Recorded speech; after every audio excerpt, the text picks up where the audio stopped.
Amigos, continuamos con el Venezuelan Business Club y tenemos el placer de tener hoy a Luis Vicente León, economista venezolano muy reconocido en Venezuela por su empresa Data Analysis y por él también. Luis Vicente, bienvenido. Encantadísimo de estar aquí. Estamos aquí en Panamá del Foro de Perspectivas 2017 y bueno, nos traes muchísima información.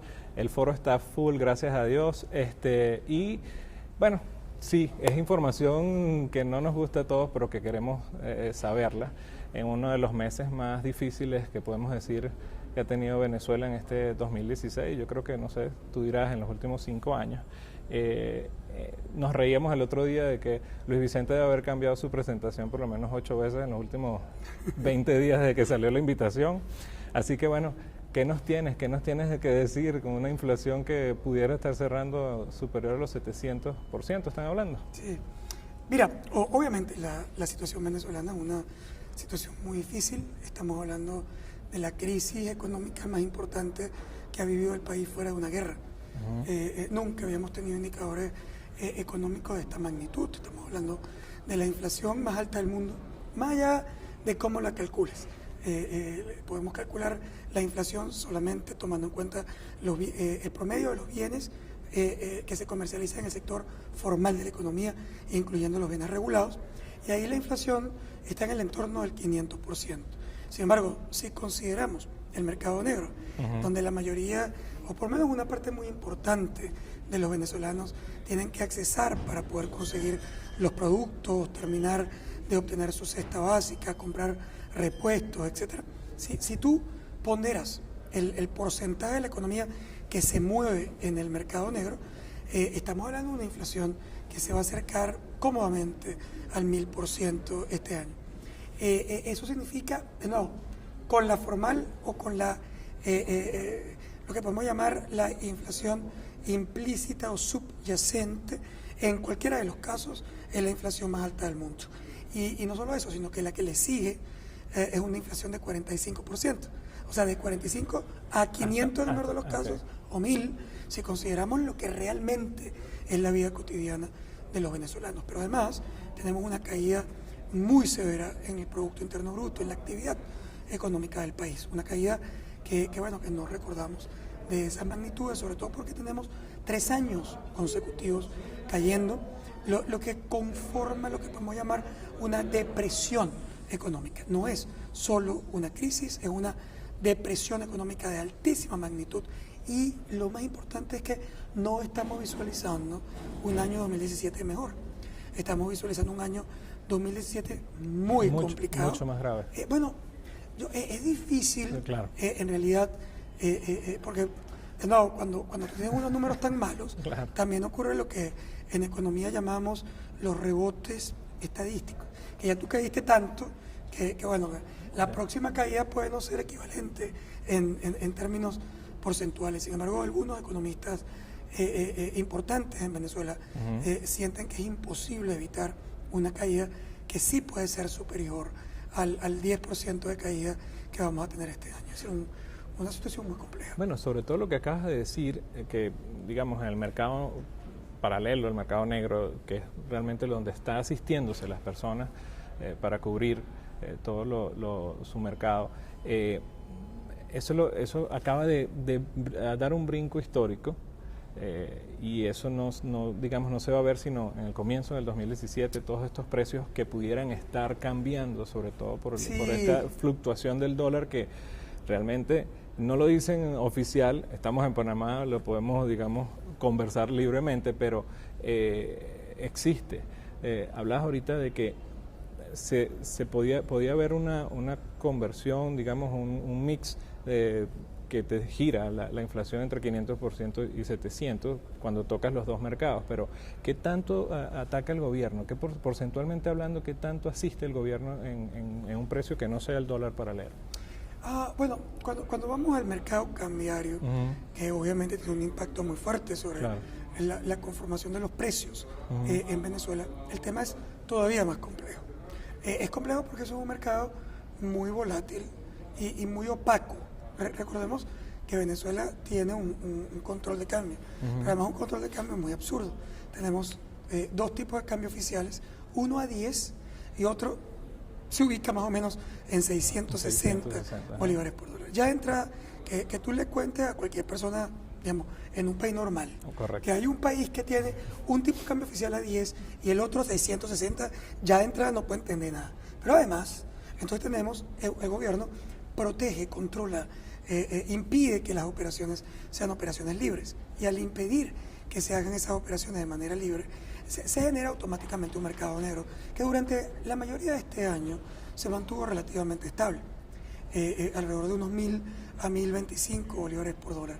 El problema es que esa estabilidad era una estabilidad ficticia, era una estabilidad que ocurría fundamentalmente porque el gobierno había aspirado los bolívares del sistema, no había liquidez monetaria, que básicamente no es más que la cantidad de dinero que circula en esa economía. Si consideras que tienes una inflación, de nuevo, escoge 450, Exacto. 500, 1000%, es decir, en cualquiera de los casos, esa inflación, esa magnitud, cuando tú mantienes estable el número de bolívares que circula en la economía y tienes una inflación de 500 a 1000%, ¿qué es lo que ocurre?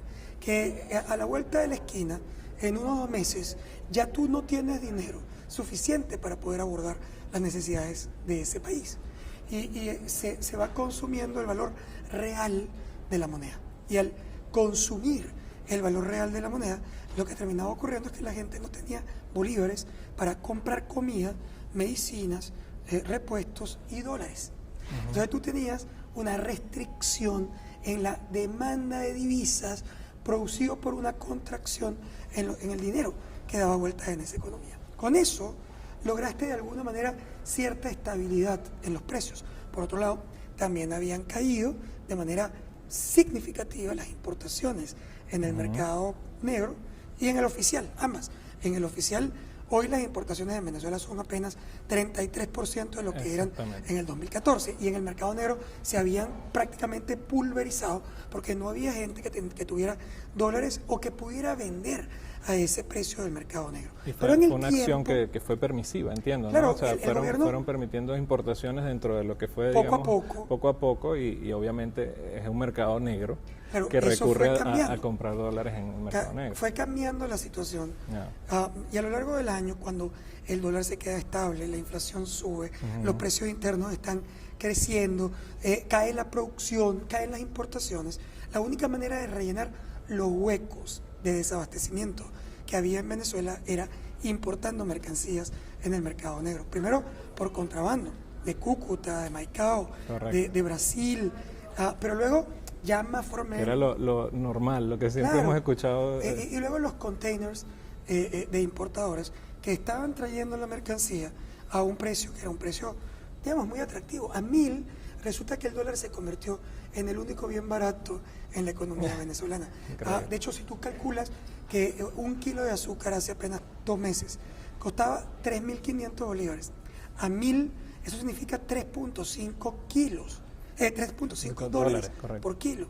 Si tú compras en Panamá, o tú compras en Bogotá, o tú compras en Miami, el kilo de azúcar costaba muchísimo menos. Miami más barato que Panamá, por cierto. Entonces, ese elemento que te genera que en el plano relativo, los bienes se convirtieron en productos más baratos que el dólar. Y la gente lo que estaba esperando era tener bolívares para protegerse en dólares que empezaban a resultar baratos.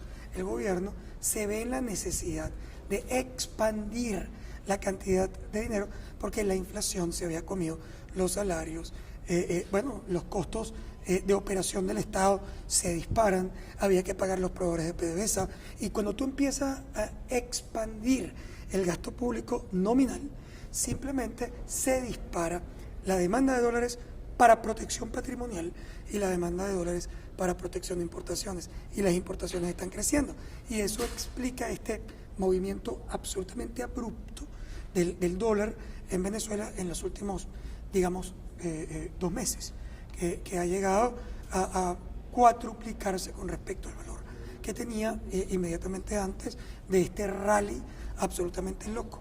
Pero además hay una variable que es, yo diría, la variable fundamental. El dinero, ¿qué protege, qué respalda la moneda? La moneda no es respaldada en oro ni en reservas internacionales. Eso es un mito. La moneda está respaldada, se llama moneda fiduciaria, y está respaldada en la confianza que los tenedores de capital tienen en las autoridades monetarias del país. Y la confianza que tienen los venezolanos en las autoridades monetarias venezolanas es más escasa que el papel toalé. Ahora, Luis Vicente, estás aquí en Panamá, no solo por este foro, entiendo que tienes actividades firmes acá en Panamá con Data Analysis también, ¿no? Como director de Data Analysis Venezuela. Data Analysis Latam, Data Analysis Latinoamérica está en efecto, opera en Panamá, es una empresa panameña. ¿Tienes tiempo en Panamá operando? Nosotros tenemos varios años, sí, tenemos unos 4 años operando en Panamá, y desde Panamá Data Analysis Latam opera todo Centroamérica y opera también el Caribe. Es la operación latina de encuesta y de investigación de opinión pública, que es distinta a la operación de Venezuela, aunque obviamente la operación de Venezuela también soporta, apoya y le da servicios también a la operación panameña. Pero la operación panameña es una operación bastante independiente, es una operación además muy fuerte, que trabaja 2 áreas. Trabaja todo el área de investigación de mercado y luego también trabaja todo el área de investigación de opinión pública. Claro, es más fuerte cuando Panamá, a diferencia de Venezuela, tiene elecciones generales solamente una vez, todas juntas. Venezuela tiene elecciones prácticamente todos los años. Eres mucho más dinámico ya. Sí, pero nosotros ya, por ejemplo, el año que viene arrancamos nuestra operación formal de medición de opinión pública, evaluación de gestión de gobierno, evaluación de expectativas, los índices de confianza y también todo el tema de evaluación económica de Panamá, y vienen algunas sorpresas importantes para el año que viene. Pero entonces vamos a tener a Luis Vicente también en la cara de televisión acá dando información sobre Panamá. Bueno, ¿ya manejas cifras de alguna manera? Nosotros ya manejamos cifras. Nosotros, en efecto, medimos en Panamá ya de mucho tiempo. A diferencia de la operación venezolana, la operación de Panamá no era una operación pública, es una operación absolutamente privada, y por eso normalmente no la miras, no la lees en la opinión pública. Pero hay algunas sorpresas, sí. Bueno, el evento de hoy es Perspectivas, Perspectivas 2017. Como lo acabas de decir, es tan difícil. Ya mañana hay una reunión, Maduro acaba de convocar, el presidente Maduro acaba de convocar a una reunión para dar ciertas informaciones económicas, por lo cual lo que digamos hoy a lo mejor cambia de cierta manera mañana. Es difícil dar unas perspectivas 2017, pero aparte de lo que es lo que tocamos ahorita de la inflación, ¿qué esperamos para un 2017? Si puedes hablar de Panamá, magnífico, si no, de Venezuela, ¿qué esperas de Venezuela? Sí, el 2017 mira, a nivel, toquemos un poquito de la parte política. Sí, obviamente el tema 17, si nos enfocamos a nivel latino, América Latina ha venido teniendo unos años muy complicados, que no es distinto a lo que vemos en Panamá. Correcto. En Panamá hemos visto un proceso de desaceleración de la economía panameña en comparación a lo que habían sido algunos años de expansión muy importantes. Sin embargo, por nosotros que hacemos evaluaciones latinas, y a mí, que además vivo específicamente en Venezuela, siempre es muy llamativo ver a los panameños tan tristes con el desenvolvimiento de su economía, porque solo están creciendo 5%. La verdad es que eso sería más o menos la envidia de cualquier país europeo. Y nosotros en Venezuela tocaríamos campana en un crecimiento de la mitad del crecimiento panameño, cuando Panamá dice que está desacelerando. Y no solo eso, sino tenemos asesores como José González que dice que es infinito el crecimiento de Panamá. Sí, ¿no? Panamá obviamente no es independiente de lo que ha ocurrido en el resto de la región. La gente lo atribuye a otras cosas, lo ve más vinculado a los temas locales, a la evaluación de gestión de gobierno, etcétera. Y obviamente, pues probablemente muchas de esas cosas serán interesantes de analizar, y las vamos a analizar con mucho detalle el próximo año. Pero en realidad, obviamente también estás en un marco regional. La región completa se ha desacelerado. Y se desacelera porque han habido un par de años muy complejos, con una caída importante en el precio de los commodities. Y América Latina es una región muy dependiente de los commodities. En el caso de Venezuela, en el caso de México, en el caso de Ecuador, estamos hablando de commodities como el petróleo, que tuvieron una caída de precios impresionante, pero en el caso de Chile también estamos viendo la caída en el cobre, estamos viendo las caídas en los commodities agrícolas de Argentina, estamos hablando de una contracción que quizás es la más importante de los últimos años en Brasil. Y todo eso, por supuesto, tiene unos impactos contractivos en toda América Latina. Y por supuesto, aun cuando la actividad panameña es una actividad que tiene una condición un poco más mundial de la que puede tener otros países de la región, porque tienes un canal que conecta Asia con África y que obviamente, depende de lo que está ocurriendo, Europa, etcétera, el mundo completo tiene más impacto sobre Panamá que la propia región. No es verdad que es independiente. Panamá también tiene una cuota parte muy importante, la tenía específicamente en su relación inmensa con Venezuela, en exportaciones, en colocación de productos del puerto de Colón sobre una Venezuela que es prácticamente una termita que importaba y consumía lo que fuera. Y que llegó a tener importaciones que podían representar una parte muy importante de la actividad panameña desde el punto de vista comercial, y que hoy obviamente está muy deprimida y además que quedó ensartada con unas deudas muy importantes que el gobierno venezolano o no ha reconocido a los clientes de los dólares, no ha pagado abiertamente, y que por supuesto afecta de manera importante a una región, significativa en la economía panameña. Entonces todo esto obviamente tiene impactos y los estamos viendo. Sin embargo, yo diría que el año que viene hay que separar la evolución latina de la evolución venezolana, que son elementos diferentes. En el caso latino, que probablemente va a tener más impacto sobre Panamá, ya estamos a la víspera, por lo menos es lo que la mayoría de los analistas mundiales están esperando, estamos a la víspera de una recuperación en los precios de los commodities y también en un incremento en la producción tanto europea como china.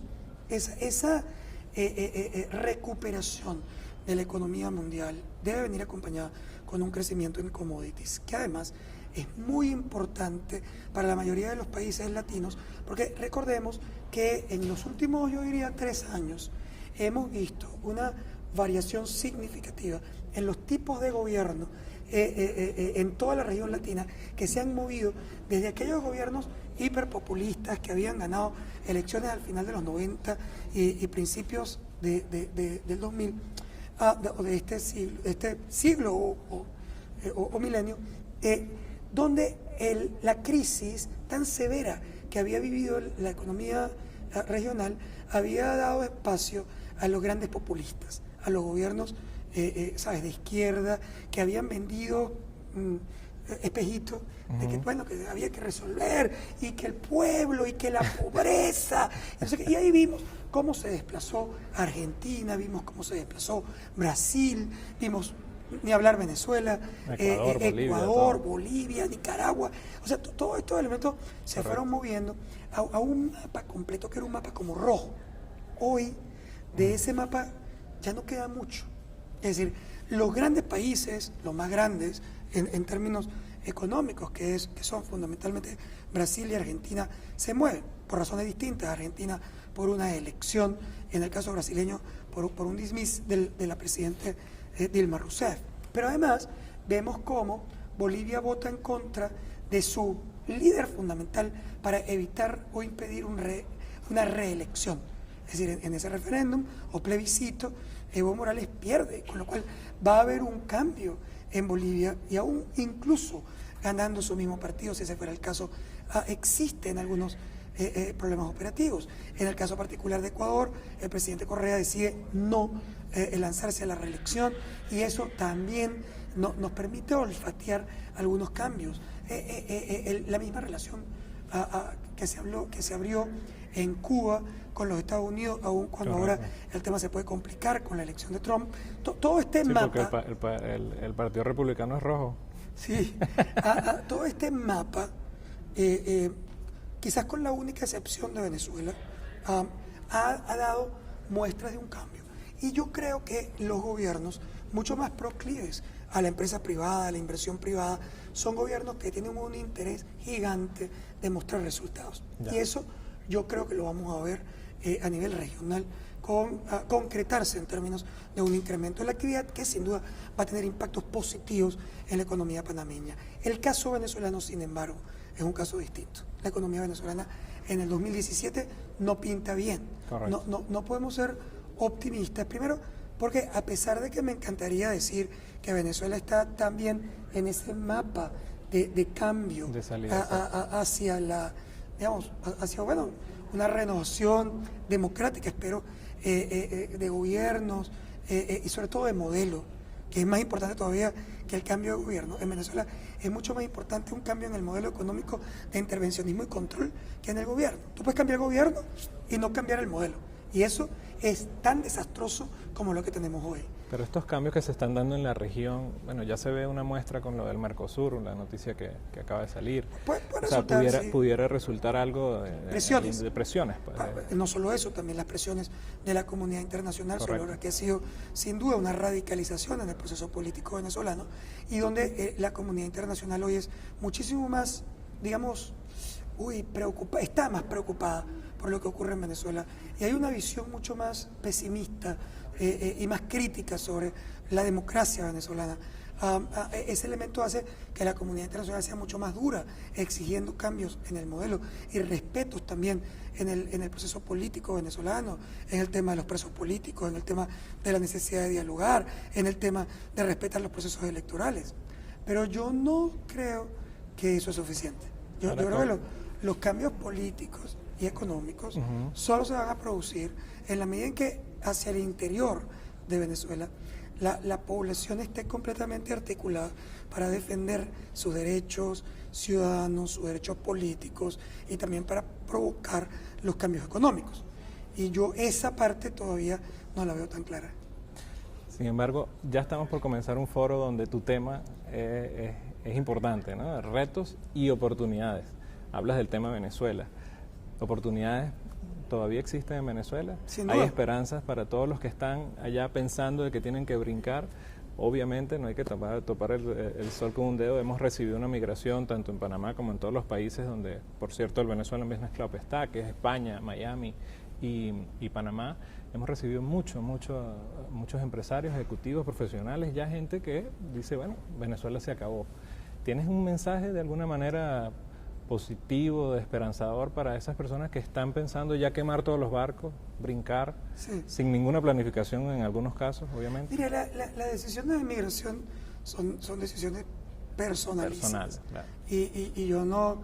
el otro día estaba en una conferencia tratando de explicar las oportunidades que todavía yo visualizo en Venezuela desde el punto de vista técnico, y una señora se me acercó al final y me dijo, oye, qué bueno que vine, porque yo ya estaba lista para irme y ahora decidí quedarme. Yo, no señora, por favor, váyase, no me eche esa broma de la responsabilidad de que usted se quede aquí, porque eso no es lo que estoy diciendo.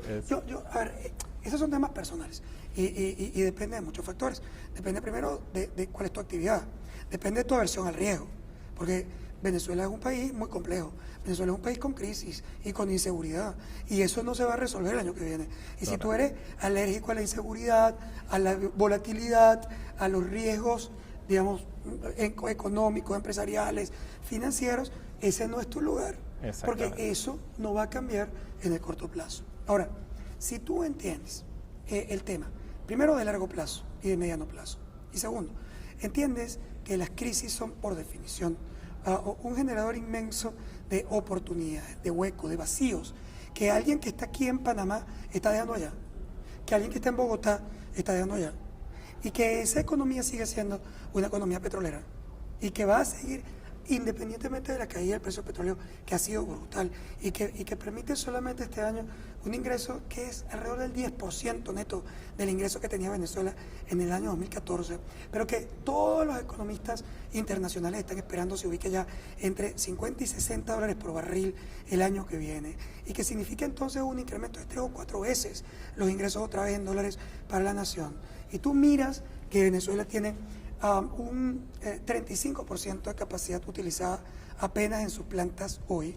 El lado negativo es, wow, qué horror, solo estamos a 35% de capacidad ociosa. Pero Correcto. la otra pata del análisis es, cuando te dicen que Venezuela es más o menos Biafra, o Etiopía, o Haití, y que necesita la Cruz Roja para que le lance bolsas de comida para resolver su problema, hay un pequeño detalle.